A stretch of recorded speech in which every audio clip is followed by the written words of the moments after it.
আসসালামু আলাইকুম সুপ্রিয় এইচএসসিয়ান, আশা করি সকলেই ভালো আছো। আমি আলহামদুলিল্লাহ ভালো আছি। আজকে মূলত হাজির হয়েছি তোমাদের আইসিটি নাম্বার সিস্টেমের লেকচার 4 নিয়ে। লেকচার 4 আমরা আজকে আলোচনা করব। লেকচার 4 যারা যারা লেকচার 1, 2, 3 দেখো নাই তারা অবশ্যই ডেসক্রিপশন বক্স থেকে তোমরা 1, 2, 3 দেখে আসতে পারো। সেক্ষেত্রে তোমাদের অবশ্যই এই অধ্যায়ের যেই বেসিকটা আছে সেটা একটু পাকাপোক্ত হবে। শিক্ষার্থীরা, আমরা আজকে লেকচার 4 এ আলোচনা করব আইসিটির। সেটা হচ্ছে বাইনারি থেকে দশমিক, অক্টাল থেকে দশমিক এবং হেক্সাডেসিমাল থেকে দশমিকে রূপান্তর করার নিয়মটা আমরা আলোচনা করব এই ভিডিওতে।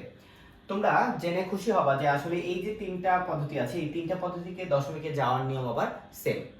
অর্থাৎ আগের যে পদ্ধতিটা ছিল, আগে যেটা ছিল সেটা হচ্ছে কি, আমরা দশমিক থেকে এই তিনটায় গিয়েছিলাম, তখন কিন্তু আমরা একই রকম পেয়েছিলাম। নিয়মটা কি পেয়েছিলাম আশা করি তোমাদের মনে আছে। নিয়মটা পাইছিলাম এরকম যে আমরা যখন দশমিক থেকে বাইনারিতে যাব তখন আমরা 2 দ্বারা ভাগ করব এবং 2 দ্বারা গুণ করব। দশমিক থেকে অক্টালে যখন যাব তখন 8 দ্বারা ভাগ করব, 8 দ্বারা গুণ করব। দশমিক থেকে হেক্সাডেসিমালে যখন যাব তখন আমরা কি করব, 16 দ্বারা ভাগ করব, 16 দ্বারা গুণ করব। ঠিক একইভাবে যখন আমরা এই তিনটা থেকে আবার দশমিকে যাব, নিয়মগুলো সেম, নিয়মটা সেম, শুধুমাত্র চেঞ্জ হবে বেস। সো আমরা শুরুতেই দেখাবো হচ্ছে বাইনারি থেকে দশমিক। বাইনারি থেকে আমরা কিভাবে দশমিকে যেতে পারি। আসো আমরা শুরুতেই এইটা নিয়ে আলোচনা করি, বাইনারি থেকে কিভাবে দশমিকে যেতে পারি। তোমরা স্পষ্টত দেখতে পাচ্ছ এখানে 11011.101 একটা দশমিক সংখ্যা রয়েছে। সো এখানে দুইটা অংশ আছে, একটা হচ্ছে এই দশমিকের পূর্বে, আরেকটা হচ্ছে দশমিকের পরে। দশমিকের পূর্বের যে অংশটা সেটাকে আমরা বলে থাকি কি বলতো, দশমিকের পূর্বের অংশটাকে আমরা বলে থাকি হচ্ছে পূর্ণ সংখ্যা। এই পূর্ণ সংখ্যার ক্ষেত্রে একটা নিয়ম এবং আরেকটা হচ্ছে ভগ্নাংশ। এই 0.101 এটার জন্য আরেকটা নিয়ম, ভগ্নাংশের ক্ষেত্রে একটা নিয়ম। সো দেখো আমরা খেয়াল করি যে আমাদের পূর্ণ সংখ্যার ক্ষেত্রে আমরা লিখছি পূর্ণ সংখ্যার ক্ষেত্রে। পূর্ণ সংখ্যার ক্ষেত্রে তোমরা দেখতে পাচ্ছ 1 1 0 1 1। এই যে আমাদের পাঁচটা চিহ্ন আছে, এই পাঁচটা চিহ্নকে দেখো আমরা ফার্স্টে 1 কে আমরা গুণ করব হচ্ছে 2 দিয়ে। 1 কে আমরা কি দিয়ে গুণ করব, 2 দিয়ে। 2 কোথায় পাইলাম, এই যে বাইনারি থেকে আসতেছি তাই আমরা 2 দিয়ে গুণ করব, মানে বেস দিয়ে গুণ করব। এখন যদি আমরা এখানে অক্টাল থেকে দশমিকে আসতাম 8 দিয়ে গুণ করতাম, আমরা যদি হেক্সাডেসিমাল থেকে দশমিকে আসতাম 16 দিয়ে গুণ করতাম, জাস্ট এতটুকু পার্থক্য। প্লাস আমরা কি করব, প্লাস দিয়ে আমরা এই যে দ্বিতীয় যেটা আছে সেটার সাথে আবার 2 গুণ করব। প্লাস দিয়ে আমরা কি করব, আবার তৃতীয় যে শূন্য আছে সেটার সাথে আমরা 2 দিয়ে গুণ করব। প্লাস দিয়ে আমরা চতুর্থ যে 1 আছে সেটার সাথে আমরা 2 দিয়ে গুণ করব। প্লাস দিয়ে আমরা যেই পঞ্চমে যে 1 আছে সেটার সাথে আমরা 2 গুণ করব। গুণ করার কাজ শেষ করার পরে আমাদের সেকেন্ড একটা কাজ আছে, ধরো এটা মুছে দিলাম। সেকেন্ড একটা কাজ আছে, খেয়াল করো। সেকেন্ড হচ্ছে আমাদের পাওয়ার বসাইতে হবে। কিভাবে বসাইতে হবে, পাওয়ার চিহ্ন বসাইতে হবে। পাওয়ার চিহ্ন কিভাবে বসাবো, এই যে একদম পূর্ণ সংখ্যার ক্ষেত্রে ডান পাশ থেকে, ডান হাতের ডান পাশ থেকে আমরা 0 দিয়ে স্টার্ট করব। 0 1 2 3 4। দ্যাটস মিন, আমি আবার বলতেছি, এই যে আমাদের প্রথম যেটা আছে একদম ডান পাশে যেটা আছে সেটার যেই আমরা বেস যেটা 2 গুণ করছিলাম সেটার উপর 0 দিব, তারপর এটা আমরা সবগুলো ওই বেসের উপরই দিব, তারপরে আমরা দ্বিতীয়টাই দিব 1 2 3 4 এভাবে যাব। যদি আরো থাকতো 5 6 7 এভাবে আমরা যেতাম। এবার তোমরা সবাই তো আশা করি জানো যে আসলে এখানে তোমাদের যে বিষয়টা আছে সেটা হচ্ছে কি ক্যালকুলেটিং করা। সো 2 এর উপর যদি আমি পাওয়ার 4 দিই তাহলে 16 হয়। এটা তো আসলে আর বোঝানোর কিছু নাই। তাহলে 1 * 16 + 1 * 8, 8 কিভাবে হলো, 2 এর উপরে কিউব দেওয়ার কারণে। আর 0 এর সাথে যাই গুণ করো ভাই 0 হয়, তাই আমরা ডাইরেক্ট 0 লিখে দিছি। +1, 2 এর উপর 1 থাকলে 2ই হয়, +1 কোনো কিছুর উপর, অর্থাৎ কোনো একটা, যে কোনো একটা চলক বা সহগ যার উপরই একটা যদি পাওয়ার থাকে তাহলে = 1 হয়। এগুলো আসলে আমরা ওই 9 10 এর যে লগারিদম করছিলাম, ঠিক আছে, চলক লগারিদম যে ইয়াটা ছিল, লগারিদমের যে অধ্যায়টা ছিল সেখানে আমরা এগুলো করছিলাম। তাহলে 2 এর উপরে যদি আমি 0 দেই, অর্থাৎ পাওয়ার 0 দেই, তাহলে 1 হয়ে যায়। তাহলে 1 * 1। তো এবার আমরা এখানে লিখলাম 16, তারপর এখানে হয় 8, এখানে 0, এখানে হয় 2, এখানে হয় 1। এগুলো আমরা যোগ করে দিই, যোগ করে দিলে 27।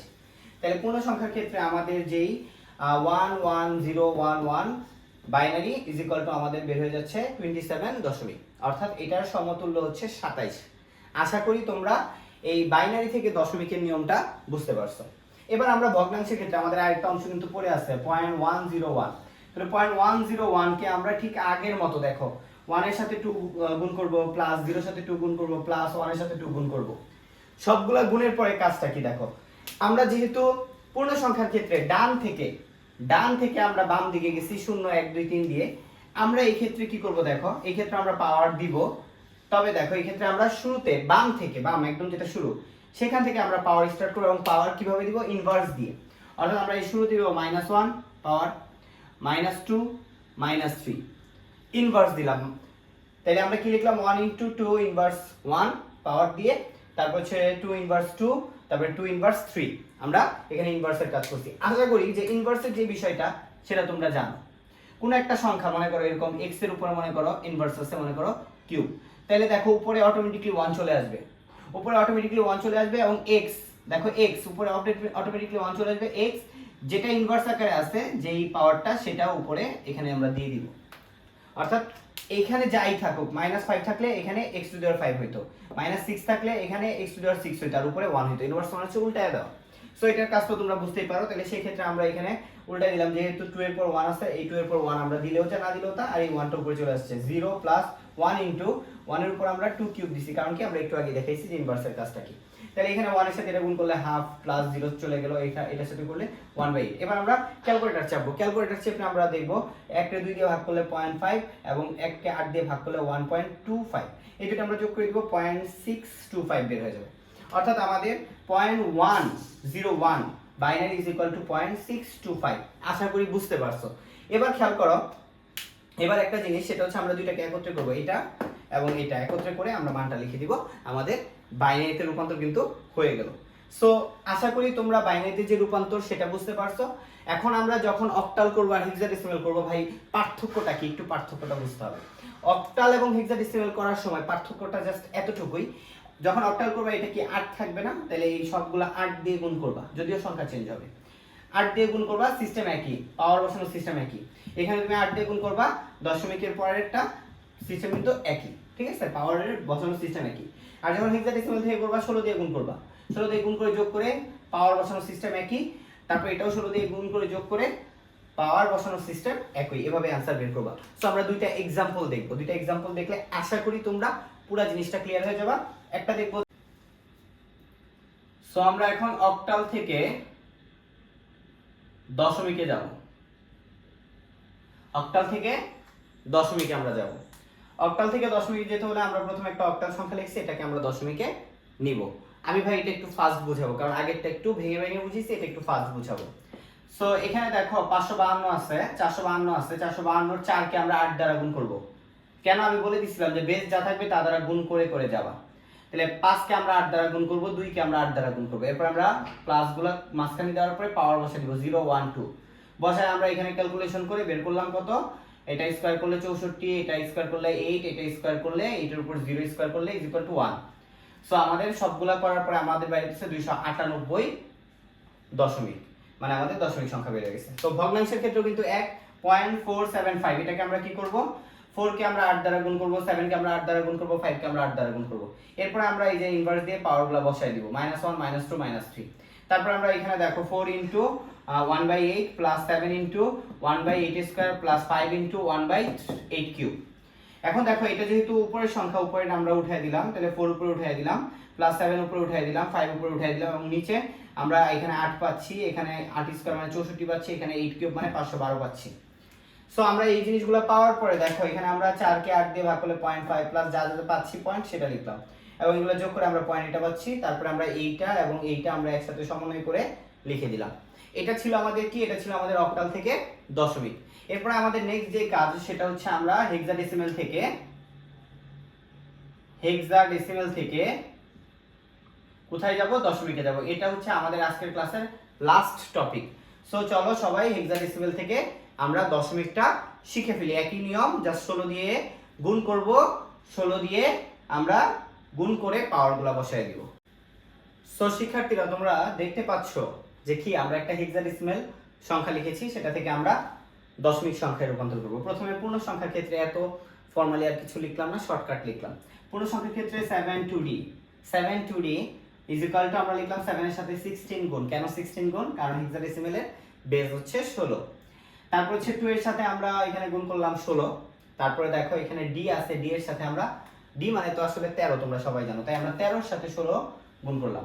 এরপর আমাদের যেভাবে পাওয়ারটা বসাইতে হয় পূর্ণ সংখ্যার ক্ষেত্রে প্রথমে ডান দিক থেকে 0 1 2 এভাবে বসাইলাম। বসানোর পরে আমরা 7 ইন্টু 256 পাইলাম, 2 ইন্টু 16 পাইলাম, 13 ইন্টু 1 পাইলাম।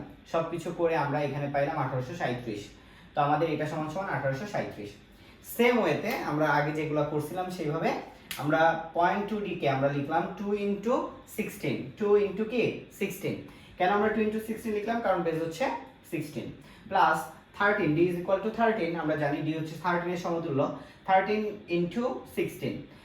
আমরা এখানে যখন দেই তখন এখানে আমরা দিলাম -1 পাওয়ার, এখানে দিলাম -2, ইনভার্স 1 ইনভার্স 2 দিয়ে দিলাম।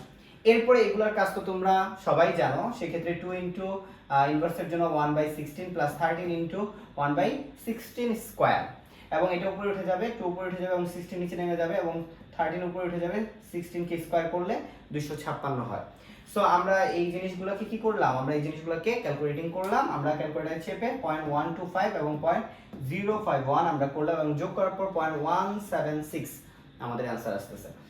সো ওভারঅল আমরা যেটা পাইলাম এই দুটাকে সমন্বিত করে আমরা শেষ করে দিলাম। সো তোমরা একটু তুলে নিতে পারো, নোট করে নিতে পারো, পর্যায়ক্রমিক লেকচারগুলো নোট করবা, সুন্দর করে নোট করবা, স্টিকি নোট ইউজ করবা, আরো সুন্দর করে যতটুকু করা যায় তোমরা করবা। আজকের মতো তোমাদের কাছে বিদায় জানাচ্ছি এবং ইনশাআল্লাহ নেক্সট ক্লাস দেখার জন্য আমন্ত্রণ জানিয়ে, নেক্সট লেকচার দেখার জন্য আমন্ত্রণ জানিয়ে শেষ করছি। সবাই ভালো থাকো, সুস্থ থাকো, আসসালামু আলাইকুম।